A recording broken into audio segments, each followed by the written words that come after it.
To see just how big the shark fin industry has become, come to Hong Kong. Here, in the back alleys of one of the world's busiest cities, there is a burgeoning market that is difficult to find and even more difficult to film.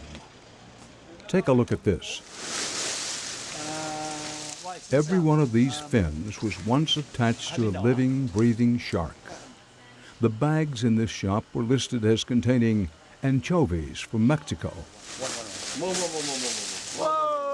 But you can see that was just a cover story. No picture. Okay.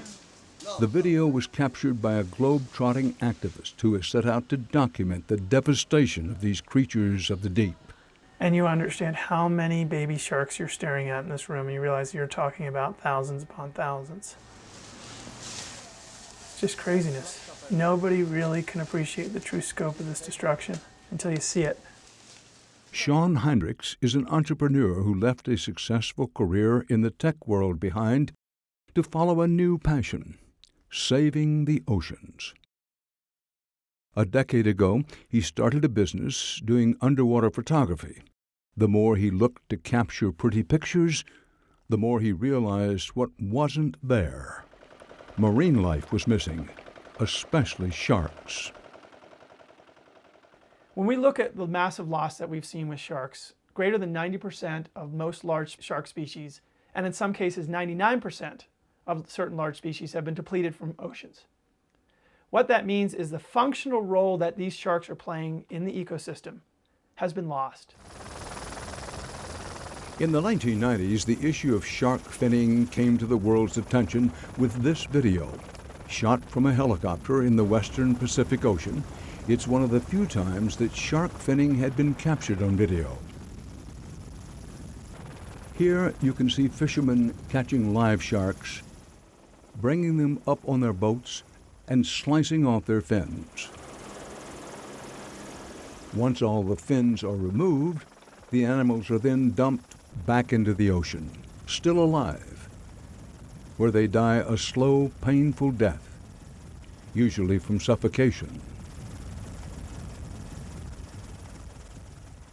Shark meat is cheap, but the fin for the soup can fetch up to $400 a pound, and Heinrich says the problem is bigger than ever, and he has new evidence to prove it. My specialty is investigative work, and I go around the world to a lot of the places that most folks don't want to go, undercover to expose what's happening in the shark fin trade. And that means he spends a lot of time in Asia.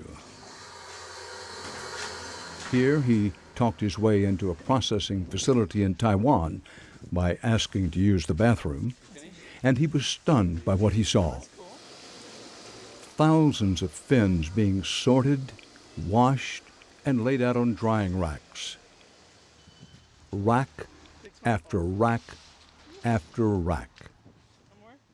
You're looking at close to 6,000 or 7,000 fins one day drying in one facility. There's many facilities just like this in that one region. We have forklift upon forklift for baby sharks being run out of here. For the last decade, Heinrichs has documented all aspects of the shark fin trade. From the definning of whole sharks in the small fishing villages of Indonesia, to the unloading of bag after bag of frozen fins from the hold of a fishing boat in Taiwan. We opened up one of the bags and we estimated about 60 fins in that bag. So doing some quick math, that adds up to about 7,200 fins. But what happened to the shark that once was attached to these fins? Heinrichs knows that amidst all these statistics, the issue of shark finning can be reduced to just one powerful image. He shot this rare video at what was supposed to be a marine sanctuary off the coast of Indonesia. What you're looking at here is some of the only footage in the world of the true consequences of shark finning. That is a nurse shark, a finned nurse shark, still alive because it's able to actually push water over its gills, now dying on a reef. A shark needs to swim to breathe, passing water and oxygen over their gills. Without their fins, they lie motionless at the bottom of the sea, where it can sometimes take weeks to die. But when Heinrichs panned the camera around, you can see this shark is not alone. The ocean floor was littered with the bodies of small sharks, all with their fins sheared off. Anywhere there's a fisherman out in the sea with a hook in the water, if they just take that shark, slice the fins off of it, and stick it in their hold, they have gold. To stop this cruel practice, in 2004, several countries agreed to ban finning at sea. Sharks, under their rules, have to be landed whole. But Heinrich says the large-scale slaughter has continued. He shot this video in Japan, where it is legal to catch sharks as long as the whole carcass is brought to port. But the real incentive remains the fin. Heinrich was told that this was a tuna fishery, where sharks were accidentally caught while fishing for tuna. We counted less than 100 tuna in this market. It was a shark factory, obliterating the Pacific Ocean's shark populations. Estimates put the shark fin trade at a $400 to $550 million a year industry, most of it fueling the insatiable demand for shark fin soup in China.